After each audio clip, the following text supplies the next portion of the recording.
Dis très fort, la gloire. La gloire. Regarde ton voisin, fais-lui un beau sourire et puis dis-lui la gloire.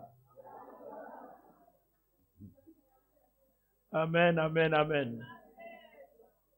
Wow.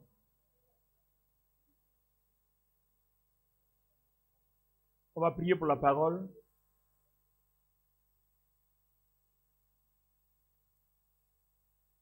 Alors, si vous regardez là, regardez le panneau, vous avez vu que ça a changé, non? Vous avez vu que ça a changé? Alors, avant de commencer le message, permettez que je vous décrypte un peu ce que c'est. Pendant les 21 jours, quand je me suis retiré, voilà ce que Dieu m'a montré, qui va concerner notre année 2025. Amen. Alors, ma consécration à Jésus-Christ. Et le verset choisi, Colossiens 1, 27, qui dit, « Car Dieu a voulu faire connaître ce plan secret, si riche et si magnifique, élaboré en faveur de tous les peuples. Et voici ce secret. » Ça, c'est la version française courante. Le Christ est en vous, comme les baptisés. Maintenant, il est uni à vous. Donc, le Christ est en vous. Il vous donne l'assurance que vous aurez part à la gloire de Dieu. Alléluia. Donc, voilà. Donc, c'est avec cette force-là, maintenant qu'en bas, on va continuer d'évangéliser, implanter et former. Est-ce qu'on peut acclamer très fort le Seigneur? Alors, toute l'année 2025, tous les messages que nous allons donner porteront sur ça. Car Dieu a voulu faire connaître ce plan secret, si riche et si magnifique, élaboré en faveur de tous les peuples. Et voici le secret, le Christ est en vous, et il vous donne l'assurance que vous aurez part à la gloire de Dieu. Et tout ça reposera sur une vie de consécration en vue de la manifestation de la gloire de Dieu. Alors, aujourd'hui, donc, je donne le ton, je donne l'introduction, amen, de ce message-là. Je donne le ton, je donne l'introduction. Le titre, c'est la gloire. Amen. Et le premier dimanche, on parlera donc de la consécration et la gloire. Donc, c'est parti pour aujourd'hui. Allons-y, Jean chapitre 1, il commence à partir du verset 1. Au commencement était la parole. Wow. La parole était auprès de Dieu. La parole était Dieu. Elle était au commencement auprès de Dieu. Tout est venu à l'existence par elle, et rien n'est venu à l'existence sans elle. Ce qui est venu à l'existence en elle était vie, et la vie était la lumière des humains. La lumière brille dans les ténèbres, et les ténèbres n'ont pas pu la saisir. Survint un homme, envoyé de Dieu, du nom de Jean. Il vint comme témoin pour rendre témoignage à la lumière, afin que tous croient par lui. Ce n'est pas lui qui était la lumière, il venait rendre témoignage à la lumière. La parole était la vraie lumière, celle qui éclaire tout humain. Elle venait dans le monde. Elle était dans le monde, et le monde est venu à l'existence par elle, mais le monde ne l'a jamais connue. Elle est venue chez elle, et les siens ne l'ont pas accueillie. Mais à tous ceux qui l'ont reçue, elle a donné le pouvoir de devenir enfants de Dieu, à ceux qui mettent leur foi en son nom. Ceux-là sont nés non par du sang, ni d'une volonté de chair, ni d'une volonté d'homme, mais de Dieu. C'est là qui m'intéresse, je reprends. Mais à tous ceux qui l'ont reçu, il a fait quoi? Elle a donné le pouvoir de devenir enfant de Dieu. Elle a donné le pouvoir. Regardez bien, hein. Pesez bien les mots. Aujourd'hui, on lit ce verset-là, mais on va décrypter en profondeur. Elle a donné le pouvoir de devenir enfant de Dieu. Et ce pouvoir-là, pour devenir enfant de Dieu, cette naissance-là se fait comment? Appartient à ceux qui mettent leur foi en son nom. Uh-huh.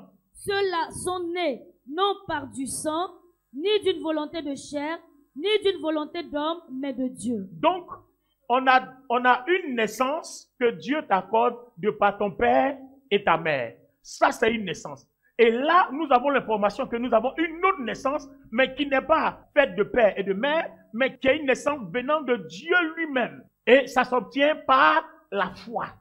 C'est l'information que nous avons. Donc, saute là, va maintenant dans Jean chapitre 3, à partir du verset 1. On va voir la confirmation. On va voir comment cette naissance-là se fait dans d'autres détails. Or, il y avait parmi les pharisiens un chef des Juifs du nom de Nicodème. Oui. Celui-ci vint le trouver de nuit et lui dit, il lui dit, Rabbi, Rabbi, nous savons que tu es un maître venu de la part de Dieu. Personne ne peut produire les signes que toi, tu produis si Dieu n'est avec lui. Jésus lui répondit, Amen, amen, je te le dis. Si quelqu'un n'est pas de nouveau, il ne peut voir le règne de Dieu. Nicodème lui demanda, comment un homme peut-il naître quand il est vieux? Ah, donc vous voyez que Nicodème a dans son esprit la naissance de son père et de sa mère. Et puis le Seigneur lui dit, si tu n'es pas encore, tu ne peux pas aller au ciel. Si tu n'es pas encore, tu ne peux pas être enfant de Dieu. Si tu n'es pas encore, tu ne peux pas être béni de Dieu. Si tu ne n'es pas encore, tu ne peux pas être délivré des ténèbres. Si tu ne n'es pas de nouveau, tu ne peux pas avoir les privilèges que le ciel accorde aux hommes. Donc du coup, Nicodème se dit, mais Seigneur, je suis déjà né, j'ai déjà vieilli. Est-ce que je vais encore rentrer dans le sein de ma maman pour sortir encore? Jésus lui dit, mais attends, comment il se fait que toi tu es un docteur de la loi et puis tu ne comprends pas les choses spirituelles? Donc en fait, il y a une naissance naturelle et puis il y a une naissance spirituelle. Donc la naissance naturelle aura ses privilèges, ses pouvoirs, ses avantages, mais la naissance spirituelle aura ses privilèges, ses pouvoirs et ses avantages. Alors, Nicodème lui demanda, il lui demande, comment un homme peut-il naître quand il est vieux? Oui. Peut-il entrer une seconde fois dans le ventre de sa mère et naître? Et Jésus lui répond, le Seigneur lui dit, Amen, amen, je te le dis. Je te le dis. Si quelqu'un ne naît pas d'esprit, si quelqu'un ne naît pas d'eau et d'esprit, il ne peut entrer dans le royaume de Dieu. Donc vous voyez que hier, vous les nouveaux baptisés, vous êtes nés d'eau et quand Dieu unit votre esprit à celui de Christ, vous êtes donc nés d'esprit. Vous voyez? Donc, une fois que vous êtes nés de votre père et de votre mère, vous êtes nés pécheurs à cause de ce qui s'est passé dans le jardin d'Éden. Là maintenant, une fois qu'on vous baptise, vous naissez d'eau. Et à partir de cela, le Seigneur va vous unir avec le Christ. Donc ça fait que votre esprit va être renouvelé. Donc après ça, on va aller dans le passage. Vous allez voir, c'est pour vous, hein. Écoutez très bien, 2025 là, on va le posséder au nom de Jésus. Ce qui est né de la chair est chair. Ce qui est né de la chair est chair. Et ce qui est né de l'esprit est et esprit. ce qui est né de l'esprit est esprit. Tu ne peux pas être un être humain, venir à l'église où on parle des choses de l'esprit et puis tu veux toujours continuer dans ta mentalité humaine, mais ça ne marche pas. Il va falloir que quand tu arrives à l'église, tu fasses convertir ta mentalité humaine en mentalité spirituelle. À ce moment précis-là, il y aura deux sortes d'opérations dans ta vie. Une opération humaine, bon, quand tu es à la maison chez toi, mais une opération spirituelle en tant que chrétien par la foi. Notre problème, c'est que, vous voyez, on ne sait pas opérer par l'esprit parce qu'on a gardé nos habitudes charnelles d'opération par la chair et par les façons humaines. Voici le problème. Alors, le Seigneur va répondre quoi encore? Continue. Il dit, ne t'étonne pas que je t'ai dit, oui. Il faut que vous naissiez de nouveau d'en haut. Le vent souffle où il veut. Tu l'entends, mais tu ne sais pas d'où il vient, ni où il va. Alors, permettez-moi de faire une différence. Donnez-moi deux personnes. Bon, parmi ces deux garçons, je vous scelle du sang de Jésus. D'accord? Il y a un qui est sorcier et puis un qui est chrétien. Bon, Innocent, c'est toi le sorcier, non? D'accord. Donc, Innocent accepte de jouer le rôle du sorcier. Et Oufoué est le chrétien. Suivez bien ce que je vais dire. Hein? Alors, Oufoué en tant que chrétien, Innocent en tant que sorcier. Oufoué, quand il apprend que Innocent le sorcier dans sa maison, tout de suite il est paniqué. Il y a un sorcier, il y a un sorcier, il y a un sorcier, il y a un sorcier. Pourtant, lui il n'a pas peur d'être dans ta maison. Mais toi tu as peur d'être en sa présence dans ta propre maison. Donc, vous voyez que ça fait rire, non? Ça fait rire. Lui n'a pas peur de venir chez toi, s'asseoir, mais toi si on te dit, va dormir dans la maison du sorcier, passe ne serait-ce qu'une nuit, tu vas dire, jamais, jamais. Quel est le problème? Comment lui fait et puis il s'envole de son village où il est ou de son pays où il arrive à aller te trouver au Canada, il arrive à te trouver aux États-Unis. Comment il fait? La seule chose, c'est que lui sait se servir de son esprit. Parce que, de toute façon, toi tu es né de nouveau et puis ton esprit est uni au Christ là. Lui aussi il est né de nouveau de l'autre côté, dans les ténèbres, son esprit est uni à celui du diable. Mais son problème, on lui a appris à se servir de son esprit. Donc, il peut faire des exploits spirituels alors que toi, tu es chrétien, tu n'as jamais appris à te servir de ton esprit, donc tu es limité. Du coup, tu as peur des choses spirituelles parce que tu n'es jamais allé dans la phase expérimentale de ta foi.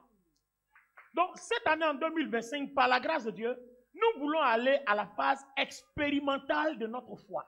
C'est-à-dire, on ne veut pas se contenter de dire « je crois en Jésus, je crois au Saint-Esprit ». Il faut que la démonstration l'accompagne. Le problème du chrétien de toi ou fouet, c'est que les Écritures, la Bible nous a montré comment se servir de notre esprit, mais comme tu ne sais pas, alors la Bible dit « par manque de connaissance, le peuple périt ». Or, lui, la première chose qui a été son partage, c'est la connaissance.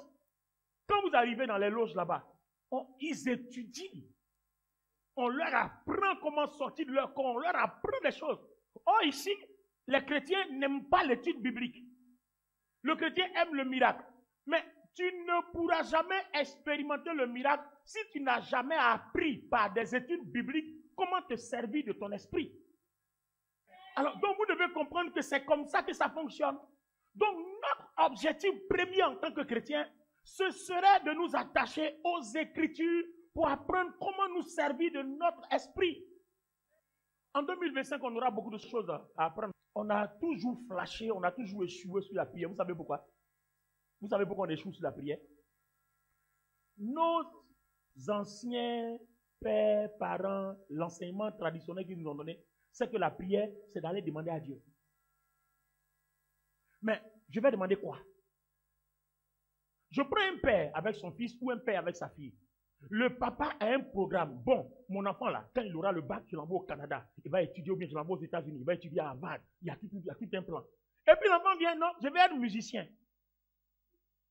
Le père va dire, il va lui dire, c'est parce que moi j'ai prévu, hein.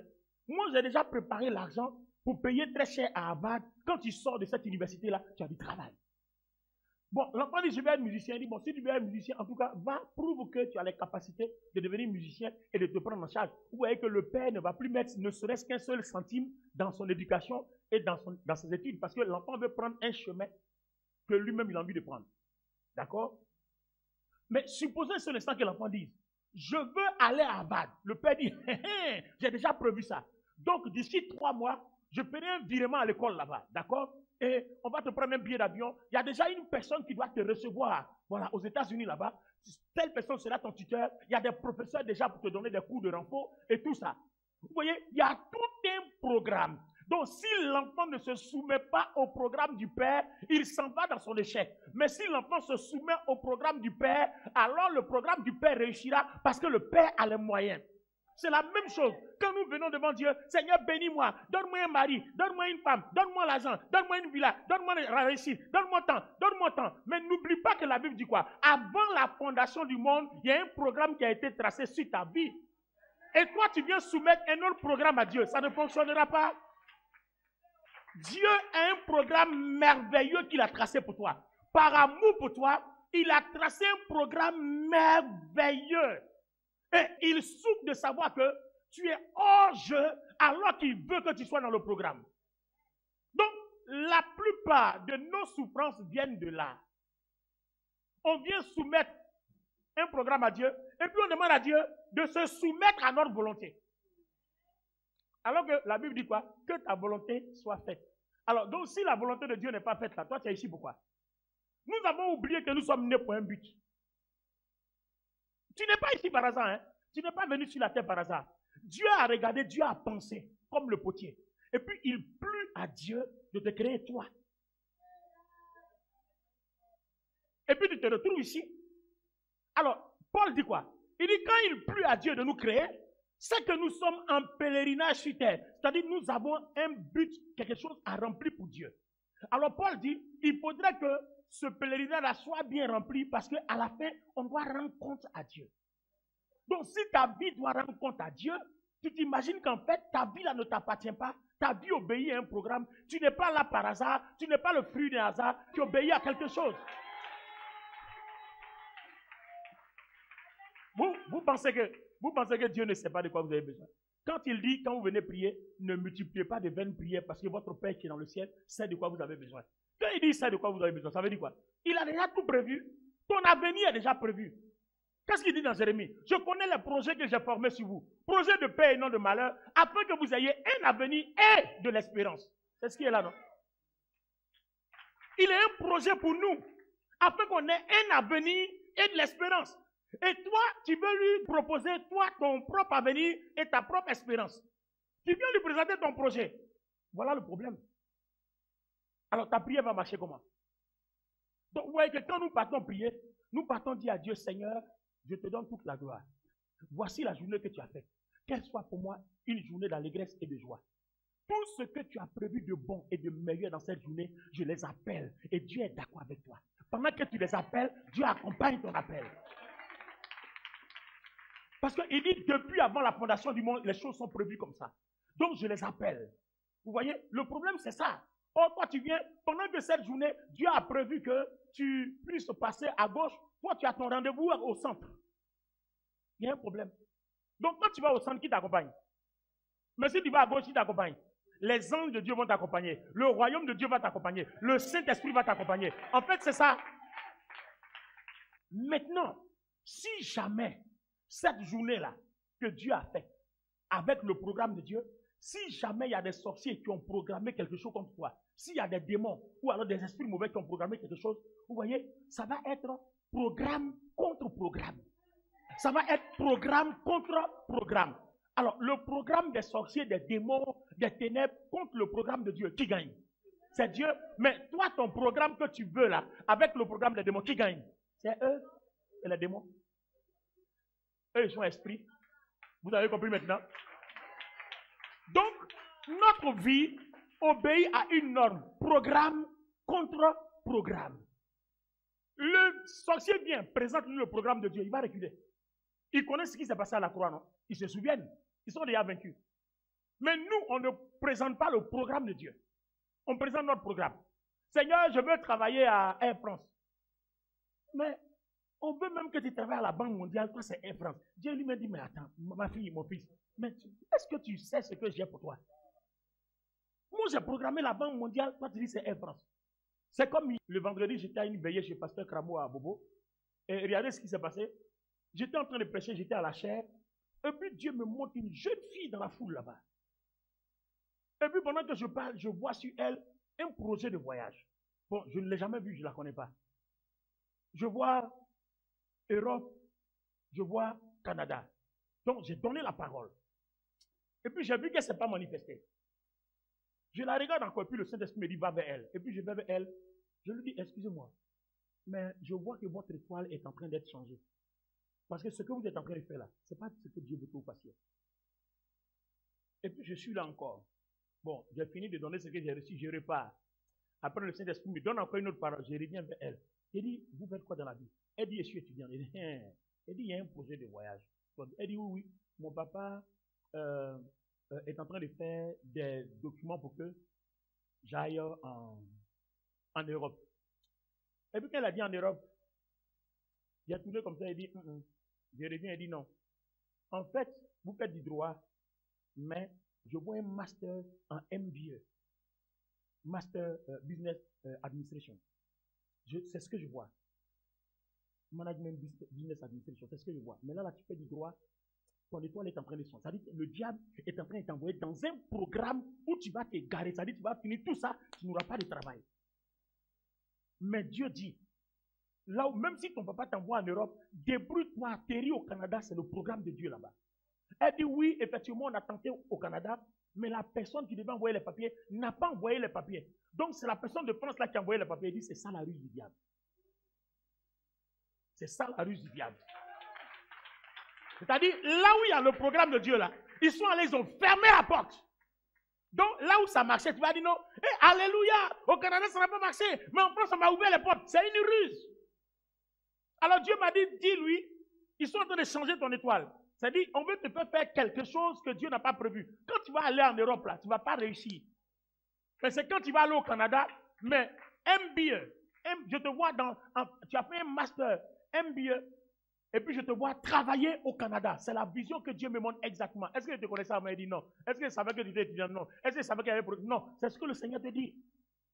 Ce projet de voyage, donc ne mélange pas les choses. Vous voyez, notre vie obéit à un projet contre projet. Si toi et moi, on ne s'inscrit pas dans le projet de Dieu, nous n'allons pas réussir. Même si on vient à l'école, à l'église, même si on paye nos dîmes, même si on fait des offrandes, on ne va pas réussir. Parce que c'est une affaire de projet contre projet.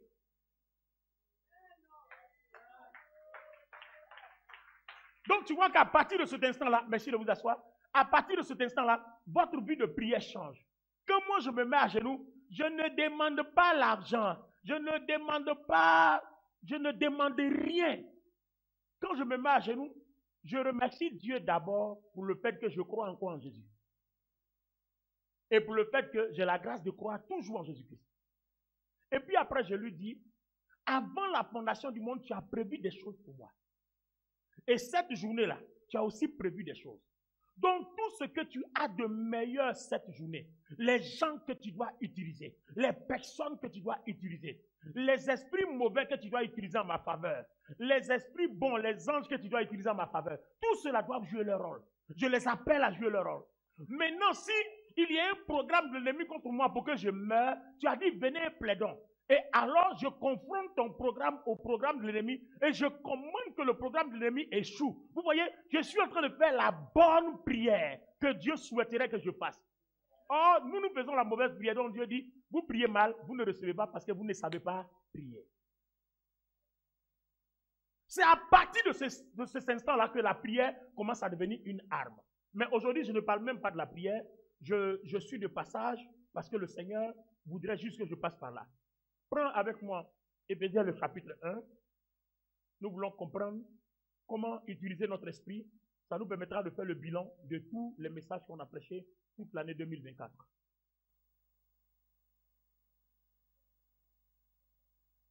Éphésiens chapitre 1, lis-moi à partir du verset 3, version Bible du Semeur. Béni soit le Dieu et Père de notre Seigneur Jésus-Christ, qui nous a bénis de toute bénédiction spirituelle dans les lieux célestes dans le Christ. En lui, il nous a choisis avant la fondation du monde pour que nous soyons saints et sans défaut devant lui. Dans son amour, il nous a destinés d'avance par Jésus-Christ à l'adoption filiale pour lui, selon sa volonté bienveillante, afin de célébrer la gloire de sa grâce dont il nous a comblés en son bien-aimé. Ah, attends, je vais expliquer la partie. On y est. Je vais un baptiser. Un seul baptisé. Église, suivez bien. Hein? Nous voulons apprendre à nous servir de notre esprit. D'accord? Alors, relis le passage. Béni soit l'Éternel Dieu et Père de notre Seigneur qui nous a bénis de toute bénédiction spirituelle dans les lieux célestes dans le Très bien. Alors, à partir du moment où tu es passé par les eaux du baptême, que le Seigneur a uni ton esprit à celui de Christ, il est écrit que tu es béni de toutes les bénédictions dans les lieux célestes en Christ. En fait, c'est ton esprit. Comme ton esprit est uni au Christ, donc tout ce que le Christ est, tu l'es aussi, mais dans l'esprit. Le problème, c'est que tout ça est dans ton esprit. Donc, ton corps, ton être devient comme une enveloppe. Donc, quand on vous donne une enveloppe, l'enveloppe ne sert à rien, mais c'est le message qui est à l'intérieur. Et regardez bien, ton esprit est enveloppé de ton corps. Donc, c'est comme la lettre est dans l'enveloppe. Si, par exemple, le notaire dit, Pasteur Touré, un monsieur t'a légué près de 120 milliards de francs CFA. D'accord? Tant qu'on n'a pas découvert l'enveloppe, on ne saura jamais ce qui est à toi. Et puis, on ne saura jamais à qui c'est. Donc, il faut d'abord découvrir la chair. Il faut que ce qui est à l'intérieur sorte et émerge. Vous voyez? À ce moment précis-là, on commencera à voir qu'il y a en toi quelque chose. C'est pour ça que quand le Saint-Esprit vient, il y a trois phénomènes. L'Esprit en nous, l'Esprit sur nous et l'Esprit avec nous. Ça veut dire, l'onction qui est à l'intérieur de toi doit émerger sur ton corps. Alors, prends Bible du Seigneur toujours. Romains 6, Romains 8. On commence par 6. Or, si nous sommes morts avec le Christ, nous croyons que nous vivrons aussi avec lui. Or, la Bible dit quoi? Par les eaux du baptême, quand nous sommes baptisés, nous sommes morts dans le Christ. Vous voyez, nous sommes morts en Christ. Donc là, hier, là, vous êtes morts dans votre vie passée et vous êtes renouvelés en nouveauté de vie. C'est ce qu'on va expliquer. Et nous, on est déjà passé par là. Je prends leur exemple parce qu'eux viennent d'arriver. C'est pour leur dire bonne arrivée. Donc, continue. Sachant que le Christ, réveillé d'entre les morts, ne meurt plus. La mort n'exerce plus sur lui sa maîtrise. Oui. S'il est mort, en effet, c'est pour le péché qu'il est mort, une fois pour toutes. Et s'il vit, il vit pour Dieu. Ainsi, vous-même, estimez-vous mort pour le péché et vivant pour Dieu en Jésus-Christ. Ça, j'ai expliqué. Que le péché ne règne donc pas dans votre corps mortel. N'obéissez pas à ses désirs. Ne mettez aucune partie de votre corps à la disposition du péché comme une arme pour l'injustice. Mais mettez-vous vous-même au service de Dieu comme des vivants revenus d'entre les morts et mettez votre corps tout entier au service de Dieu. Là. Va maintenant dans Romains 8, à partir du verset 1. On va mettre tout ça. On va faire la jonction de tout ça et puis on va expliquer ensemble. Il n'y a donc maintenant aucune condamnation. Pourquoi? Pour ceux qui sont en Jésus-Christ. Oui. En effet, la loi de l'esprit de la vie en Jésus-Christ t'a libéré de la loi du péché et de la mort. Oui. Car, chose impossible à la loi, parce que la chair la rendait sans force, Dieu, en envoyant son propre Fils dans une condition semblable à la chair du péché, en rapport avec le péché, a condamné le péché dans la chair pour que la justice requise par la loi soit accomplie en nous qui marchons, non selon la chair, mais selon l'esprit. Très bien, bloque là. Maintenant, va dans 2 Corinthiens 5, 17. Si quelqu'un est dans le Christ, c'est une création nouvelle. C'est une création nouvelle. Ce qui est ancien est passé. Il y a là du nouveau. Et tout vient de Dieu. Très bien. Qui nous a réconciliés avec lui par le Christ et qui nous a donné le ministère de la réconciliation. Oui. Car Dieu était dans le Christ, réconciliant le monde avec lui-même, sans tenir compte aux humains de leurs fautes et mettant en nous la parole de la réconciliation. Très bien. Église, suivez-moi maintenant. C'est l'orateur qui va expliquer. Alors, on a écouté que quand vous êtes baptisé, il n'y a donc plus de condamnation. Une fois que vous êtes sorti des eaux du baptême, selon tout ce qu'on a lu, Dieu a pris votre esprit. Ce n'est pas votre chair qui est renouvelée. La preuve, quand tu es sorti des eaux, ton visage est resté le même. Ton teint est resté le même. Ça n'a pas changé. Ce qui a changé, c'est ton esprit. D'accord? Quand Dieu a créé l'homme dans le jardin d'Éden, il a déposé l'esprit. C'est l'esprit là qui fait que tu peux vivre. Donc, celui qui contrôle ton esprit va contrôler tes émotions, va contrôler ta chair. Et c'est ce qui s'est passé dans le jardin d'Éden. Donc, comment Dieu va faire pour arracher notre esprit dans les mains de Satan? Il est obligé de tuer cet esprit-là et de redonner un nouveau. Et c'est pour ça qu'il a institué le baptême. Donc, quand le Seigneur Jésus, en instituant le baptême, quand toi tu passes par les eaux du baptême, Dieu tue ton esprit ancien là, et puis il te donne un nouvel esprit. C'est ce qu'on a appelé, on a commencé par Jean chapitre 1, c'est une nouvelle naissance. C'est-à-dire, l'esprit il est mort, on te donne un nouvel esprit, donc tu es né de nouveau. Donc, Éphésiens le chapitre 1, le verset 13 là, et 14 nous dit que Dieu, cet esprit-là, il a scellé au Christ. Le Saint-Esprit a mis un sceau. Mais ta chair n'est pas scellée au Christ. D'accord? Ton corps n'est pas scellé au Christ.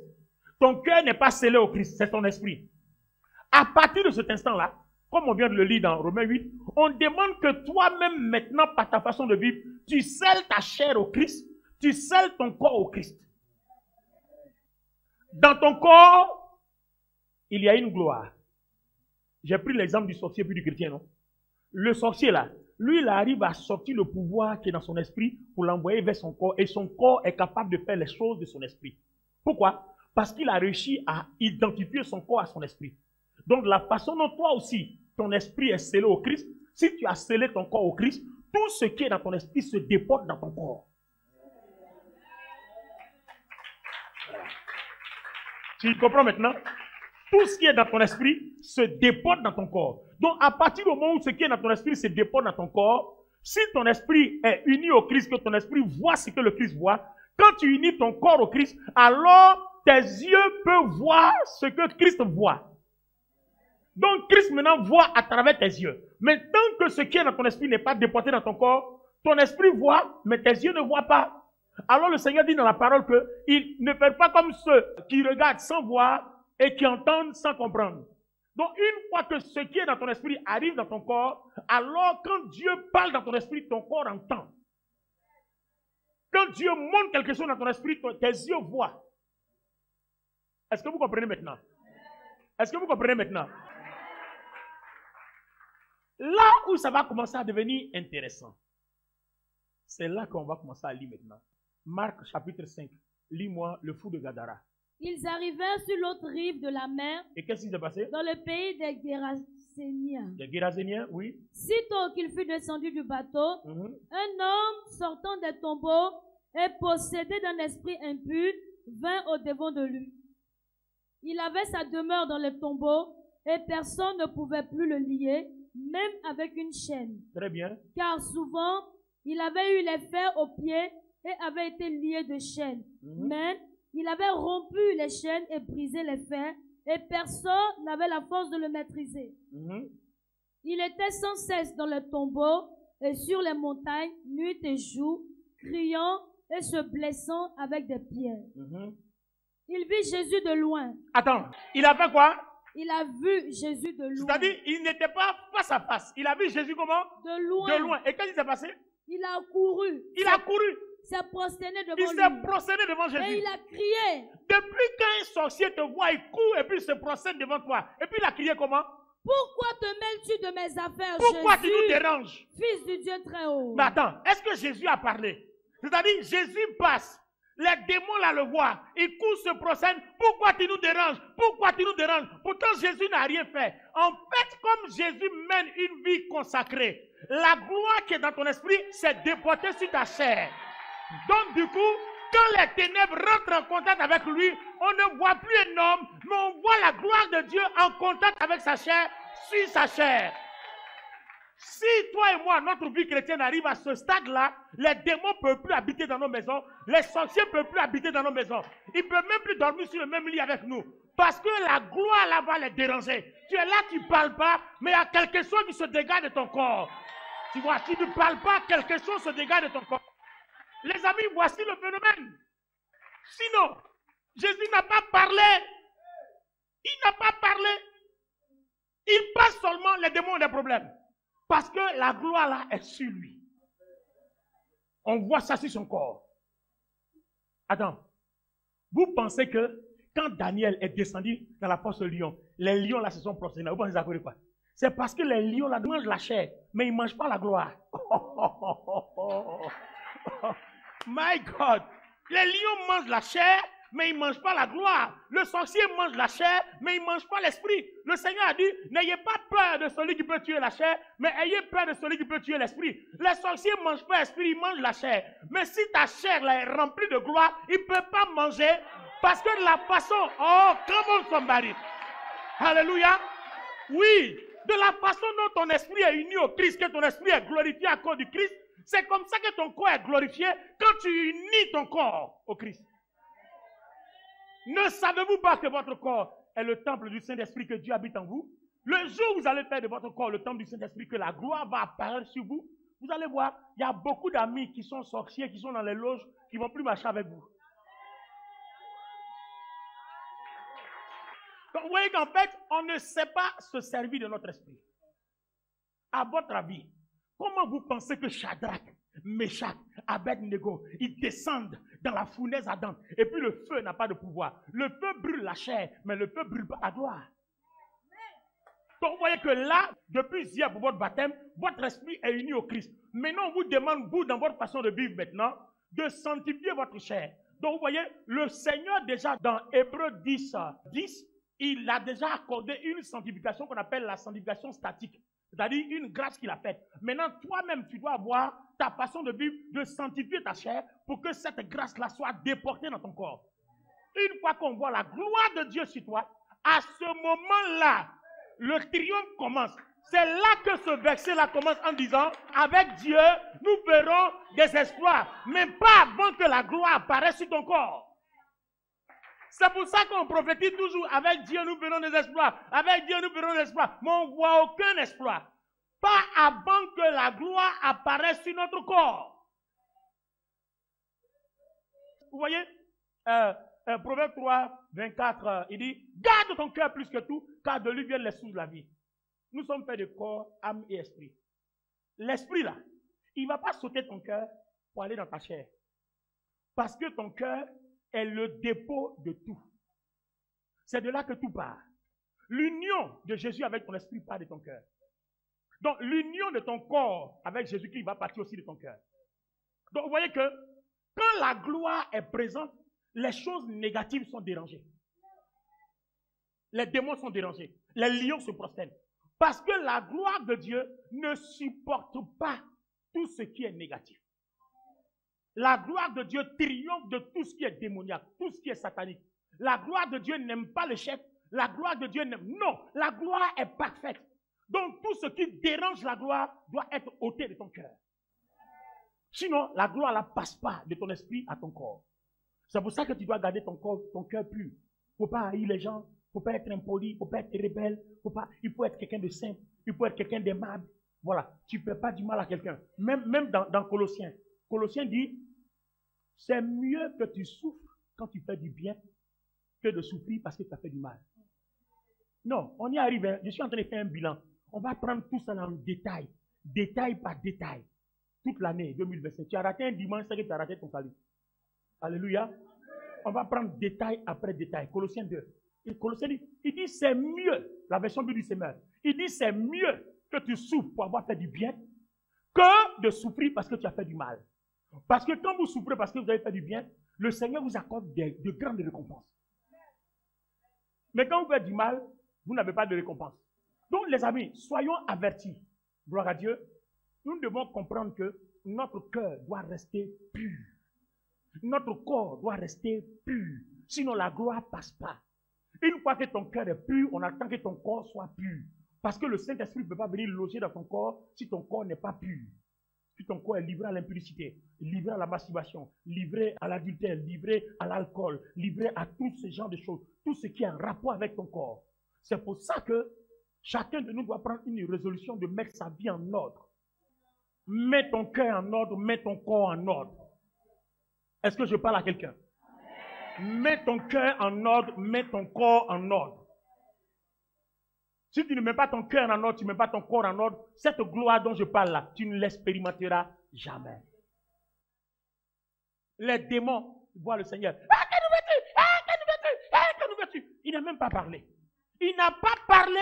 Et puis on dit quoi? Il les a vus de loin. Donc vous voyez que l'onction là, plus vous attachez votre corps au Seigneur, plus la gloire prend de la proportion. Je vous explique, hein. Qui a une torche ou un téléphone qui a une bonne lumière, une bonne luminosité. Regardez, hein, frère, est-ce que vous voyez le frère? Vous voyez que la gloire éclaire son corps, non? Vous voyez comment la gloire éclaire son corps? Mais plus il travaille à sa gloire, plus cette gloire-là va s'étendre. Vous n'avez pas vu quand la gloire est descendue, les lampes de feu là, c'était une petite lampe lumière comme ça, mais ça a pris de la proportion. Pierre et Jean lèvent pas et marchent, ça prend de la proportion. Donc, c'est une gloire. Plus vous travaillez, plus ça prend de la proportion. Donc, tu peux être ici, comme tu sais travailler à la gloire de Dieu dans ton corps, l'onction qui est sur toi là peut prendre la proportion de là jusqu'à une certaine distance. Ça veut dire que même un sorcier, quand il veut t'attaquer, quand il rentre dans le rayon, il est foudroyé. Ça veut dire qu'en fait, dans ton domicile là, tu peux les tenir très loin. C'est pour ça que la Bible dit, le diable rôde. Il ne peut que rôder. Parce qu'il n'a pas accès, donc il tourne. Aussi longtemps que l'onction qui est sur toi respecte son périmètre, parce que plus tu travailles, plus ça grandit. Vous voyez? Donc, ils seront dans le périmètre, ils seront loin. Si ton onction arrive à 1 kilomètre, c'est-à-dire tous les sorciers qui viennent contre toi là, ça partit d'1 kilomètre. Vous-même, dans l'armée là, je ne sais pas si quelqu'un fait l'armée ici, dans la police, quand il y a 1 mètre, on trace un périmètre de sécurité. Voilà. C'est-à-dire tous ceux qui arrivent là, les badauds, les gens qui regardent, ne doivent pas traverser le périmètre de sécurité. Si tu traverses, tu es en infraction. C'est la même chose. Alors, si Dieu dit, vous les hommes, vous ne donnez pas du serpent quand vos enfants vous demandent du poisson, et moi Dieu. D'accord? Donc, si vous les hommes, vous savez tracer des périmètres de sécurité, un capitaine, vous savez tracer les périmètres de sécurité, et Dieu. C'est-à-dire, quand la gloire de Dieu est sur toi, c'est-à-dire, Travaille pour que l'onction la prenne de la proportion. Tu seras dans ta maison. Il y a une lumière, ta maison est en feu. Toi, tu es en sécurité, mais ta maison est en feu. Le sorcier qui vient là, le feu là a pris une proportion. Donc, le temps qu'il va traverser le feu jusqu'à t'atteindre là, il est déjà consumé. Donc, il n'osera même pas. La seule chose qu'il va faire, il faut qu'il s'arrange à trouver une faille dans ton corps. Alors, il va traverser ton feu là jusqu'à venir te trouver là. Donc, il rôde, il n'attend qu'une faille. Il n'attend qu'une faille. Une colère, une rancœur, une hypocrisie, une masturbation, une impudicité, un adultère, un mensonge, un vol, quoi encore? Calomnie, critique. Il attend tout ça. Parce que tout ça, ça va affaiblir l'intensité de ta lumière. C'est pour ça que la Bible dit, si on te tape sur la gauche, donne la droite. En fait, celui qui t'a tapé sur la gauche là, il n'a pas gagné. Hein. C'est toi qui vas répliquer là, c'est toi qui vas perdre. Parce que tu vas affaiblir ta lumière. Donc Dieu préfère que tu souffres sans avoir réagi et que tu conserves la gloire pour qu'eux, ils n'aient pas de porte, que d'aller réagir. Et puis ton orgueil est satisfait alors qu'au contraire, tu as tout perdu.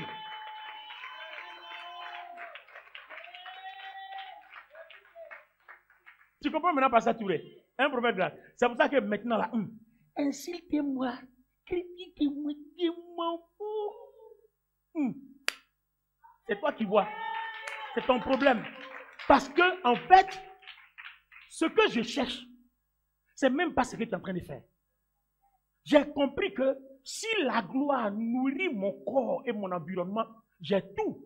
Parce que la gloire, là, c'est elle qui attire l'argent. C'est elle qui attire le travail. C'est elle qui attire l'or. Toi, tu t'en vas prier Dieu, donne-moi l'argent, donne-moi l'or. Alors que Dieu a un programme, il n'attend que la gloire là se manifeste pour attirer tout le programme de Dieu à toi. La gloire va attirer le programme de Dieu. La gloire va attirer le programme de Dieu. La gloire. C'est là où il y a la gloire qu'il y a la paix. Quand vous avez la gloire, vous allez voir, les gens vont faire, c'est-à-dire, ils vont dire tout ce qu'ils peuvent dire sur vous. Mais ça marche quand même pour vous. Les gens vont raconter tout ce qu'ils peuvent raconter. Mais ça marche sur vous. Parce que pendant que les gens disent de mauvaises choses sur vous, ils ne savent pas à quel niveau vous êtes dans votre relation avec Dieu. Alors qu'on fait croire que vous vivez dans le péché, vous vivez dans le désordre, eux, ils ne savent même pas à quel niveau vous êtes avec Dieu. Est-ce que quelqu'un comprend? Donc, vous comprenez qu'en fait, votre vie là, si vous savez ce qu'il vous faut, il y a beaucoup de choses dont vous ne vous préoccuperez plus. C'est vrai, quand on entend, ça fait mal. C'est normal, là, quand tu es un être humain, non? Tu attends qu'on t'a critiqué, calomnié, ça fait mal. Mais en fait, ça fait mal. Mais comme je sais que si je réagis, je perds gros, donc je m'en fous, j'avance. Il y a beaucoup de choses auxquelles vous devez apprendre à ne pas réagir. Il faut que ça vous fasse mal. Mais Colossiens dit, souffrez d'avoir mal parce que vous avez fait le bien que de souffrir parce que vous avez fait le mal.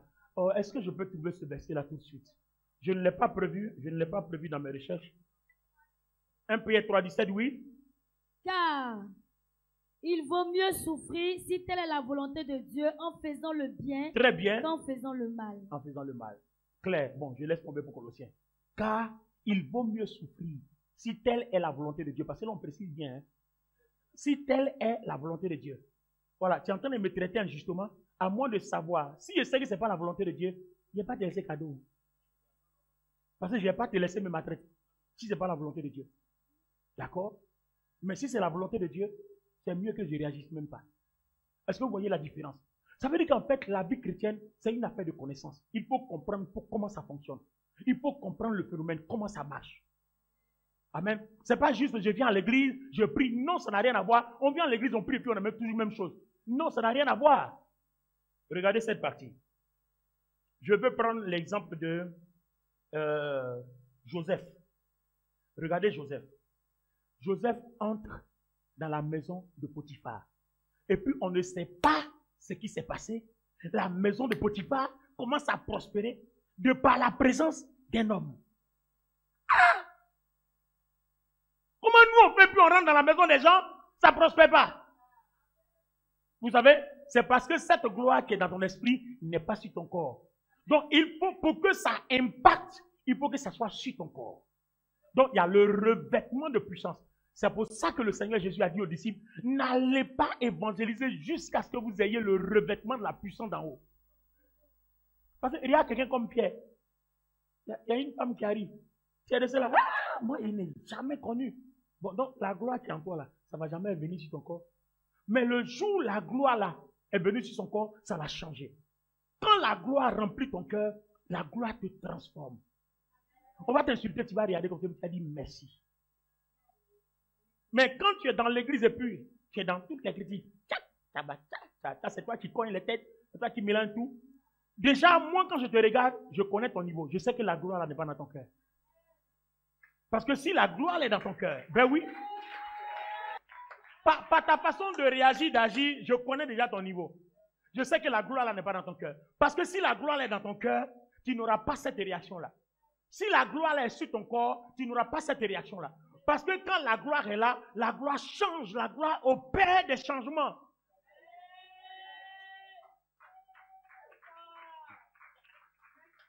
Tout ce qu'il te faut dans ta vie chrétienne, c'est quoi?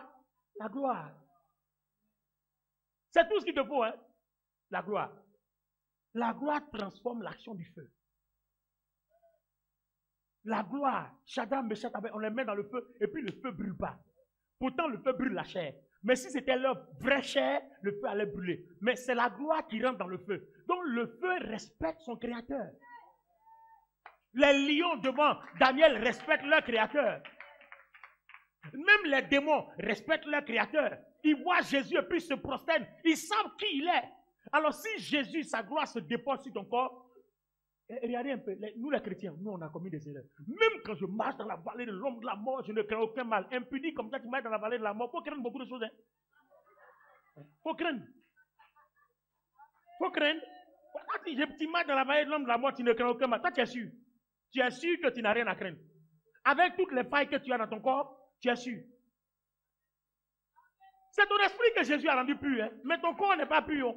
Il faut sanctifier ton corps. Alors, question.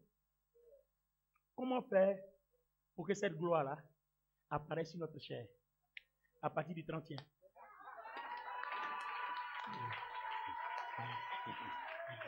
À partir du 31, à la veillée, on commence, et puis dimanche, on continue. C'est le message de l'année. La gloire. Aujourd'hui, on a introduit seulement la gloire. Et à la veillée, on va parler de la gloire. Comment faire pour que cette gloire-là apparaisse sur notre corps? À partir du 31, et puis après, on continue à la veillée. Quand je marche dans la vallée de l'ombre de la mort, je ne crains aucun mal. Et tous les endroits que coule la plante de mes pieds, je le possède. Impudique, tu possèdes quoi? Adultère, tu possèdes quoi? Menteur, tu possèdes quoi? Tu possèdes rien. C'est quand la gloire est sur ton corps que la terre se soumet à la gloire qui est sur toi. Mais la gloire est dans l'enveloppe de ton corps, c'est caché. Donc tu n'as pas le contenu de la lettre. Comment tu vas savoir que tu es héritier? Ou bien, la lettre est encore dans l'enveloppe. Si on n'a pas ouvert l'enveloppe, qu'on n'a pas lu, comment tu vas savoir que tu es héritier? Donc il va falloir faire sortir la gloire qui est en toi. Christ en nous, l'espérance de la gloire. Donc la gloire est en nous. Il y a quelque chose en nous que toi et moi, par notre façon de vivre, on doit faire ressortir. C'est à ce moment précis-là que Christ est glorifié. Sinon pas avant. On nous a raconté n'importe quoi avant. On a suivi cet évangile traditionnel. Et nos échecs nous ont conduits à Boribana. L'Esprit Saint parle à quelqu'un? Alléluia. En 2025, il faut qu'on change nos habitudes. On doit vivre de telle sorte que la gloire là soit visible sur nous. C'est vrai, tu ne vas pas voir de tes yeux nus comme ça. Mais tu ne sais pas pourquoi quand tu arrives quelque part, tout change. Tu arrives, il y a du bruit autour de nous. Il y a du mouvement. Vous voyez, le jour où la gloire va tomber sur ta vie, quand tu rentres, tu vas voir, il y a des chamboulements, il y a des changements. La gloire opère. Parce que tout ce que la gloire ne supporte pas là, il va tout déranger, il va tout mélanger. Attends, je vous donne un petit exemple, puis on va prier. Regardez bien. Au commencement, la terre était informe et vide. Et quand je lis ma Bible hébraïque, on dit que c'était le chaos. Le tohu bohu. Et puis Dieu dit que la terre soit. Mais entre-temps, le Saint-Esprit était au-dessus. Il ne s'était pas encore mêlé au tohu bohu. Mais quand Dieu dit maintenant que la terre soit, quand le Saint-Esprit arrive à sa gloire, qui se mêle au tohu-bohu, le tohu-bohu disparaît. Il y a les limites des eaux, il y a la terre, il y a les herbes, il y a les arbres, il y a les fruits, il y a tout ça. Et le tohu-bohu disparaît. Là où la gloire est, le chaos disparaît. Là où la gloire est, la médiocrité disparaît. Là où la gloire est, tout disparaît. Tout le monde te ramène bien. Alléluia. Là où la gloire est, la mort disparaît. Christ est descendu dans le tombeau, la mort a dit pardon, faut partir. Parce qu'il est descendu avec la gloire. Come on. Vous pensez que Dieu ne prend pas soin de nous? C'est parce que nous-mêmes on ne prend pas soin de notre corps et notre cœur. Dieu a tout garanti dans notre esprit. Il faut déporter ce qui est dans ton esprit vers ton cœur et vers ton corps. Garde ton cœur plus que tout. Vous savez pourquoi? Dieu ne va pas te dire garde ton cœur plus que tout si ça ne fait rien. De là doit partir dans ton esprit, de là doit partir dans ta chair. Waouh! Ton âme fait rien, ton âme c'est ta volonté. C'est elle qui décide si la gloire doit rester dans ton esprit tel que Dieu l'a fait par grâce, ou alors la gloire là doit aller dans ta chair. Ou alors la gloire là doit remplir ton cœur. Que la terre soit, la gloire rentre, pa. Tout s'arrange. Si quelqu'un qui a une gloire rentre ici tout de suite, oh, je me souviens, Élie était caché dans la grotte, poursuivi par Akab et Jézabel. Dieu l'appelle, Élie, que fais-tu ici? Il dit, je suis caché ici, on a tué tous les prophètes, on veut me tuer aussi. Dieu dit, non, attends, j'arrive. Dieu dit, attends, j'arrive. Hein. Les amis, regardez. Avant que Dieu n'arrive, sa gloire va le précéder. Un vent violent va passer. Il va mélanger tout le tohu-bohu. Après, il y a eu du feu, il y a eu un tourbillon. Il va mélanger tout. Quand tout est assaini maintenant, et puis le boss arrive, Élie, dans un doux murmure. Entends, la gloire a précédé le doux murmure. Ça veut dire que quand Dieu passe, là où il est présent, il n'y a pas d'opposition. Là où non, si la gloire est dans ton corps, la maladie va te quitter sans même qu'on lui dise sors. Hey! Oh! Si la gloire est dans ton corps, ton cancer va partir sans qu'on lui dise pas. La misère va partir sans qu'on lui dise pas. Les œuvres des ténèbres vont partir sans qu'on leur dise partez. Si la gloire est dans ton corps, quand une cellule meurt, elle est remplacée. La gloire fait ce travail-là. Parce que la gloire n'aime pas le cafouillage. La gloire n'aime pas la médiocrité. La gloire n'aime pas l'échec. La gloire n'aime pas la misère. La gloire, c'est la gloire. La gloire, c'est l'élévation. La gloire, c'est la puissance. La gloire, c'est la force. Les amis, voilà ce qui nous attend, le défi qui nous attend en 2025. Nous devons vivre que pour la gloire de Dieu.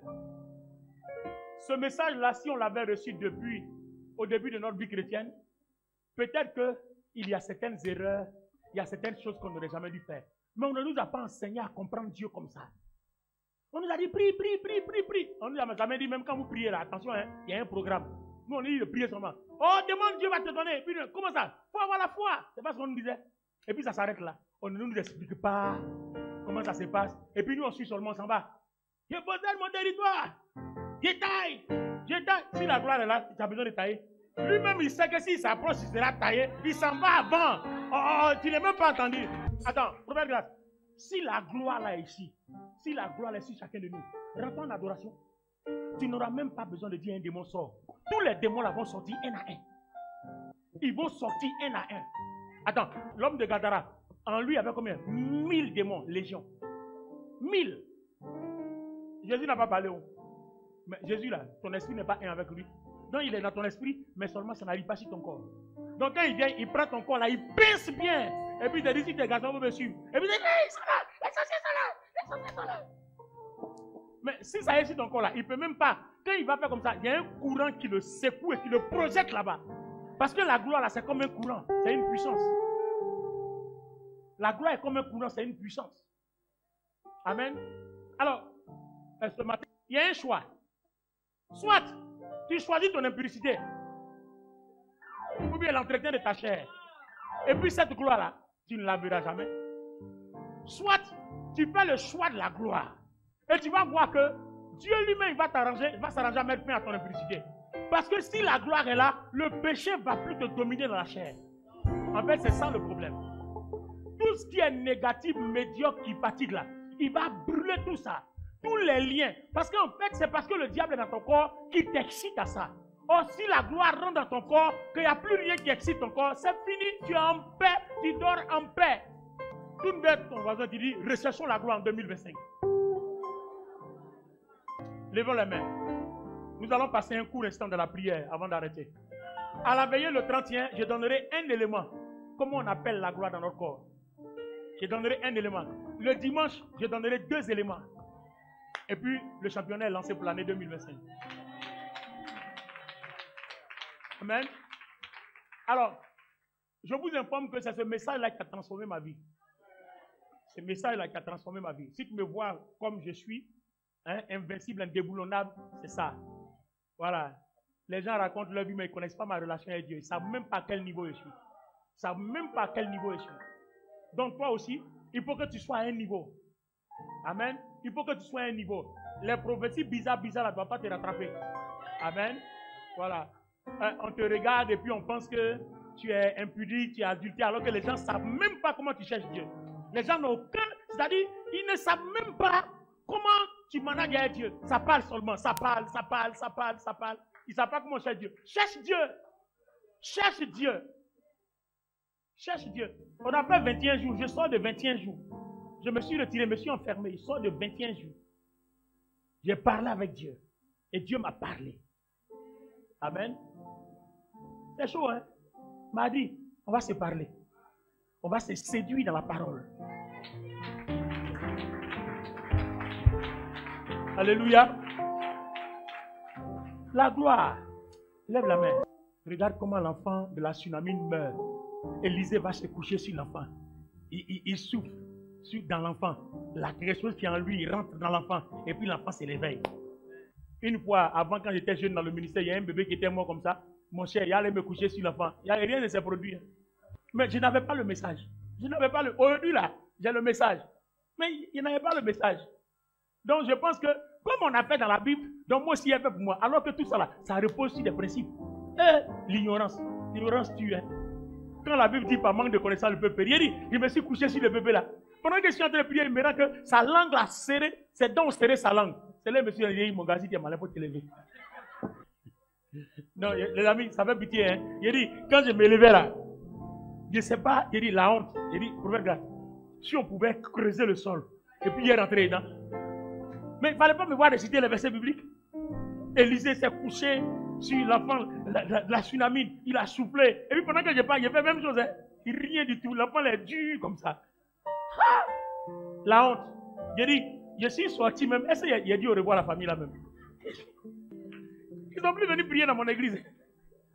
Ils n'ont plus prié dans mon église. Donc, après ça, quand c'est comme ça, le Seigneur va dire à Dieu, mais Seigneur, qu'est-ce qui n'a pas marché? Et puis le Seigneur, toi tu penses que c'est comme ça que ça se passe. Donc, comme tu as vu que David a marché dans la vallée, l'homme de la mort, il n'y a rien eu. Tu connaissais sa relation avec moi quand il marchait dans la... Donc, toi, tu sors de n'importe quoi, et puis tu marches dans la vallée, l'homme de la mort. Va marcher, on va te tuer. On va prier. Amen.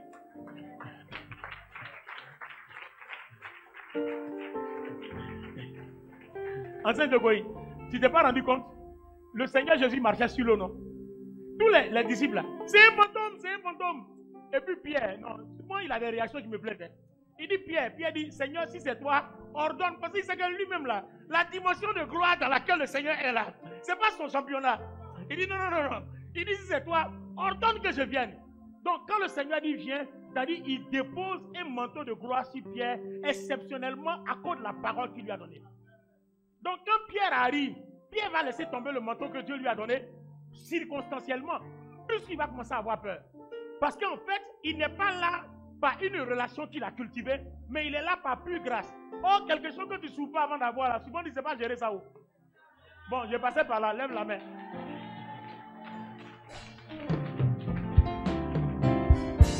Lève la main. Alors, si je dis il faut qu'on prie, il faudrait que tu le fasses sérieusement. D'accord? Lève la main. Dis avec moi, Seigneur, ce matin, j'ai compris ta parole. Je ne cherche qu'une seule chose. Ta gloire. Ta gloire dans mon cœur. Ta gloire dans mon corps. Je prie, Seigneur, que tu m'accordes la faveur de bénéficier de cette gloire. Seigneur, aide-moi. J'ai pris conscience ce matin, en ce dernier dimanche de 2024. Seigneur, aide-moi à vivre une vie de gloire pour que ta grâce opère en m'apportant tout le programme auquel tu m'as destiné. Pendant que je bats les mains et que je prie et que j'appelle ta grâce, j'appelle ta faveur. Seigneur, souviens-toi de moi. Seigneur, souviens-toi de moi. Alléluia. Amen. Je vais prier pour chacun de nous. Amen. Il va falloir que, au moins, on a déjà la base, non? La base est posée pour l'année 2025, non? On a la base du message. Donc, chacun de nous sait ce qu'il doit chercher. Alléluia. Amen. La gloire, oh my God. Ne jouez pas avec ça. Si vous n'avez pas de gloire, vous n'avez pas d'exaucement. C'est la gloire qui fait que l'exaucement arrive. Et une des particularités de la gloire, c'est d'attirer et de te conduire là où Dieu a programmé que tu sois. Amen. Voyez? Parce que la gloire va tout transformer. Et regardez une particularité de la gloire. Je suppose un seul instant que Pasteur Pierre est appelé à être ministre. Et puis pour une raison quelconque, les sorciers, les démons, les œuvres des ténèbres l'ont amené quelque part et puis les infirmiers quelque part. Le jour où il va rencontrer la gloire va créer un bouleversement dans sa vie. Amen. Vous n'avez pas vu, souvent il y a la vie de certaines personnes qui sont bouleversées là. Ce n'est pas les sorciers. Hein? Parce que pour avoir rencontré la gloire, Dieu va effectuer ce qu'on appelle le repositionnement. Parce que le programme qui est sur toi que tu dois suivre là, tu es en déphasage, tu es ailleurs. Donc Dieu va créer un repositionnement. Amen. Et ce repositionnement-là passe forcément par un bouleversement. Amen. Alors nous allons prier. On va prier pour le bouleversement. Alléluia. Et le bouleversement là, que la gloire crée, c'est en même temps bouleversement démoniaque. Amen. Bouleversement satanique. Amen. Tous ces programmes contre programmes. On va opposer le programme de Dieu attaché à notre vie au programme que les démons et autres, les ténèbres nous ont imposé. Amen. Et on va demander à Dieu de créer le bouleversement, Amen. le changement et le repositionnement. Amen. Cette fois-ci-là, tu dois prier très fort. Yes. Amen. Bouleversement, repositionnement, changement. Prions le Seigneur au nom de Jésus. Prions pour le bouleversement. Prions pour le bouleversement. Au nom de Jésus. La gloire. Quand la gloire est là, tu n'as même pas besoin qu'on te touche. Tu la sens. Amen. Tu peux la sentir même dans ton corps. Tu peux sentir les frissons. Amen. Tu peux sentir la chaleur. Amen. Quand elle est là, quand elle fait son dépôt, on peut la sentir. Et quand elle est présente, elle neutralise les liens. Amen. Elle brise les oppositions. Amen. Elle rend libre. Elle repositionne ton commerce. Elle Amen. repositionne tes affaires. Amen. Elle repositionne ta relation avec Dieu. Amen. Elle opère un changement, une transformation. Amen. Elle opère un chamboulement, un bouleversement. Amen. Le chaos devient vie. Amen. Alors tout ce qui est mélangé dans ta vie devient vie. Je le déclare au nom de Jésus. Amen. Je reçois. Tout ce que l'ennemi a mélangé toute l'année 2024, je commande le repositionnement dans ta vie. Amen. Je suppose que tu n'avais pas le message et tu n'as pas pu comprendre qu'il fallait travailler pour la gloire qui apparaisse dans ton cœur et dans ton corps. Et tu as été vaincu plusieurs fois. Maintenant, je déclare ta victoire au nom du Seigneur Jésus-Christ. Amen. Le programme de l'ennemi qui a fonctionné dans ta vie durant l'année 2024 prend fin ce matin au nom du Seigneur Jésus-Christ. Amen. Toutes les semences que l'ennemi a déposées dans ta vie et qui ont eu effet dans ton corps, dans ta chair, dans toutes tes activités financières, matérielles et autres, maintenant ces effets s'arrêtent aujourd'hui même. Amen. Au nom du Seigneur Jésus-Christ, crie très fort, Amen. Amen. Je vois une dame. Je la vois sur une table dans un marché, en train de vendre. Une table. Mais la voisine à côté fait de telle sorte que ton commerce ne marche pas parce que vous vendez les mêmes choses. C'est ce que je vois maintenant. Vous vendez les mêmes choses. Et au début, tu peux remarquer que les gens venaient beaucoup chez toi. Mais maintenant, les gens vont beaucoup là-bas. Ça dépend de ce qu'elle a fait. Et Dieu est en train de me dire que ce qu'elle a tracé dans ta vie, qui a mélangé le programme de Dieu, est détruit et annulé au nom de Jésus. Au nom de Jésus. tu vas voir, tu vas recommencer à recevoir les mêmes visites que tu Amen. recevais au début quand tu t'es installé. Amen. Je commande dans ta vie que tout ce qui a séché maintenant prenne vie au nom de Jésus. Amen. Quand la gloire ira, même le désert produit. Amen. Isaac veut aller en Égypte parce qu'il y a la famine. La Yes. terre ne produit plus. Dieu dit, reste à Guéra. Amen. Sème dans la terre sèche. Amen. Les autres sèment, ça ne marche pas.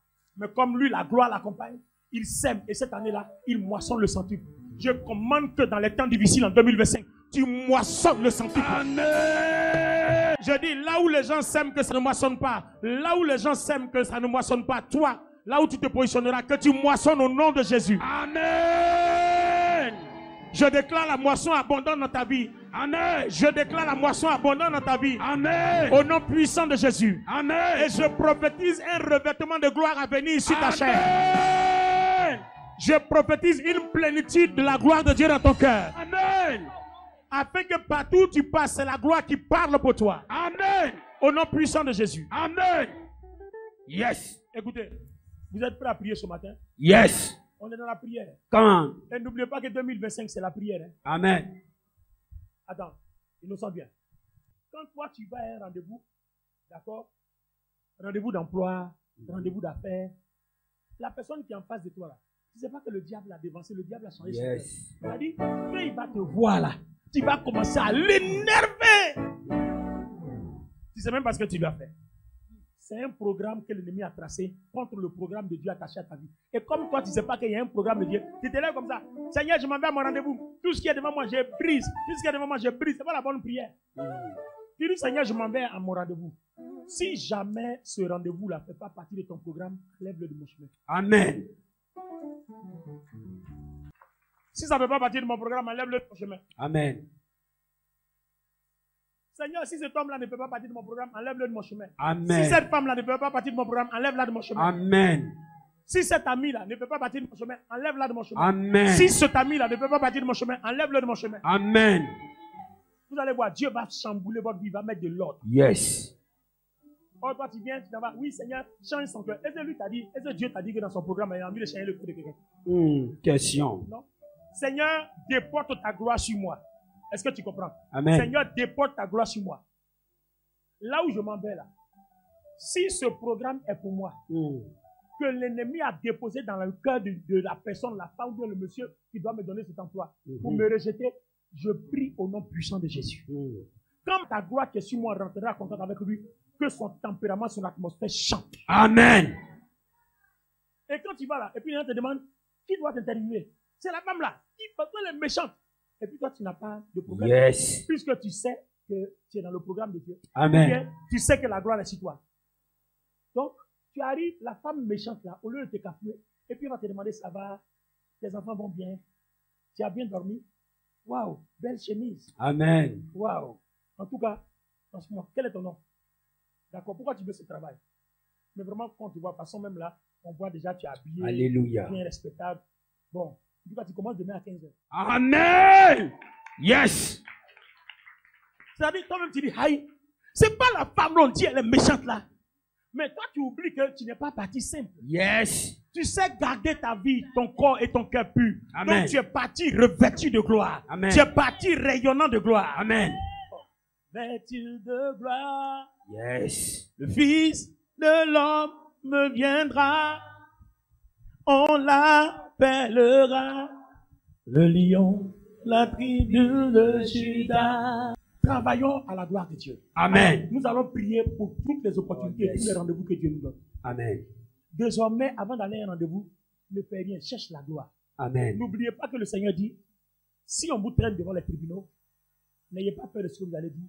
Au même moment, Dieu mettra dans vos cœurs, ou bien dans votre bouche, la parole. Amen. En fait, la gloire va faire le travail à votre place. Amen. Mais c'est des versets qu'on a longtemps lus, qu'on n'a jamais compris comment ça travaille. En fait, il y a la gloire. Or, nous, on pense que le verset est là, il suffit de le réciter, et puis on s'en va s'asseoir. On a échoué comme ça. Mais quand tu as la gloire, c'est là que ce verset-là fonctionne. Yes. Parce que la gloire fait que les oreilles de ta chair, là, c'est les oreilles du Seigneur. Puisque le Seigneur devient un avec ta chair. Amen. Donc, ce qu'il dit là, tu entends. Donc, tu sais ce qu'il faut faire. Amen. Or, quand tu fais ce que le Seigneur dit, la gloire travaille. Amen. Mais si tu n'entends pas ce que le Seigneur dit, la gloire ne peut pas travailler. On va faire la dernière prière. Bon, chaque jour, on dit, votre vie ne sera plus jamais la même. On ne vous a pas dit comment. Bon, aujourd'hui, on a commencé à vous dire comment. Yes. Donc, en 2025, là, votre vie ne sera plus jamais la même. Amen bien. Alors, je ne veux pas te vendre de l'illusion. Oui, non. Je vais t'enseigner ce que tu dois faire pour que ta vie ne soit plus la même. Yes. Maintenant, c'est toi qui vois. Si tu veux, tu suis. Et tu veux, tu laisses. Donc, tu comprends qu'en fait, si tu n'es pas béni, ce n'est pas une affaire de le pasteur comme ça, l'église, ce n'est pas l'église. C'est ta relation avec Dieu. Amen. Voilà, c'est ta communion avec le Seigneur. Amen. Voilà. Alléluia. Amen. Mon père spirituel n'a jamais été un problème pour moi. J'ai été un problème pour moi-même. Voilà. Mon père spirituel a ses propres problèmes. Yes. Il règle les dieux. Moi aussi, j'ai mes propres problèmes. Donc, mes problèmes là, je n'ai pas dit que c'est à cause de mon père spirituel, j'ai les problèmes là. Ma relation avec Dieu. Amen. Amen. Même la Bible même dit que si les enfants suivent la parole de Dieu, ils seront plus puissants que leur père. Amen. Le Seigneur Jésus même a dit, Dieu vous utilisera plus que moi. Amen. Voilà. Alors, si le Seigneur Jésus lui-même dit, Dieu, donc lui, Jésus, tout ce qu'il a fait là, il est en train de nous dire que, donc nous là, on peut faire au-delà. Amen. C'est fort, hein? Yes. Moi, j'ai possédé ça. Hein? Actuellement, quand je passe là, je n'ai même pas peur de quelque chose. Jésus a dit, on peut faire au-delà. J'ai compris que ce n'est pas sa gloire. Donc, tout ce que je fais, il faut que la gloire là s'intensifie. Il faut que ça s'intensifie. Amen. Il faut que ça s'intensifie. Amen. Pour cela, il y a des choses qu'il faut faire. Je vous ai dit à la veille, à partir de la veille. Amen. On va prier pour nos rendez-vous et nos opportunités. Lève la main droite. C'est la dernière prière. Dis avec moi. Seigneur, ce matin, je te présente les rendez-vous. Je te présente les rendez-vous. Je te présente les opportunités. Je te présente les opportunités. Et je prie notre Père, notre Dieu. Et je prie notre Père Qu'à partir d'aujourd'hui, le bouleversement que la gloire opère, le bouleversement que la gloire opère, fonctionne aussi dans mes rendez-vous. Fonctionne aussi dans mes rendez-vous. Fonctionne aussi dans mes opportunités. Fonctionne aussi dans mes opportunités. Que ce qui n'est pas à moi s'éloigne. Que ce qui n'est pas à moi s'éloigne. Afin que cela ne m'écarte pas de ton plan. Afin que cela ne m'écarte pas de ton plan. Cela ne m'écarte pas de ton chemin. Cela ne m'écarte pas de ton chemin. Mais que ce qui est à moi demeure. Que ce qui est à moi demeure. Afin que je demeure dans ton chemin. Car ce que tu veux, c'est qu'on demeure dans ton chemin. Alors pendant que je parle, mais je prie. Seigneur, touche-moi et transforme-moi. Afin que cela soit ainsi. Prie le Seigneur.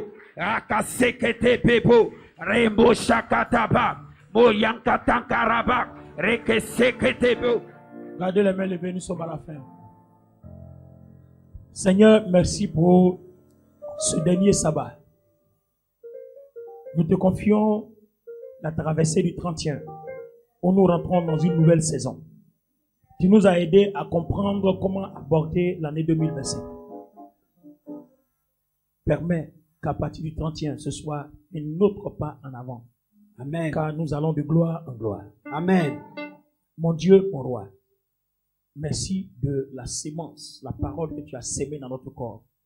Qu'elle demeure. Amen. Père, qu'elle demeure. Amen. Père, qu'elle demeure. Amen. Merci Seigneur pour ton nom que tu glorifieras en toutes choses. Amen.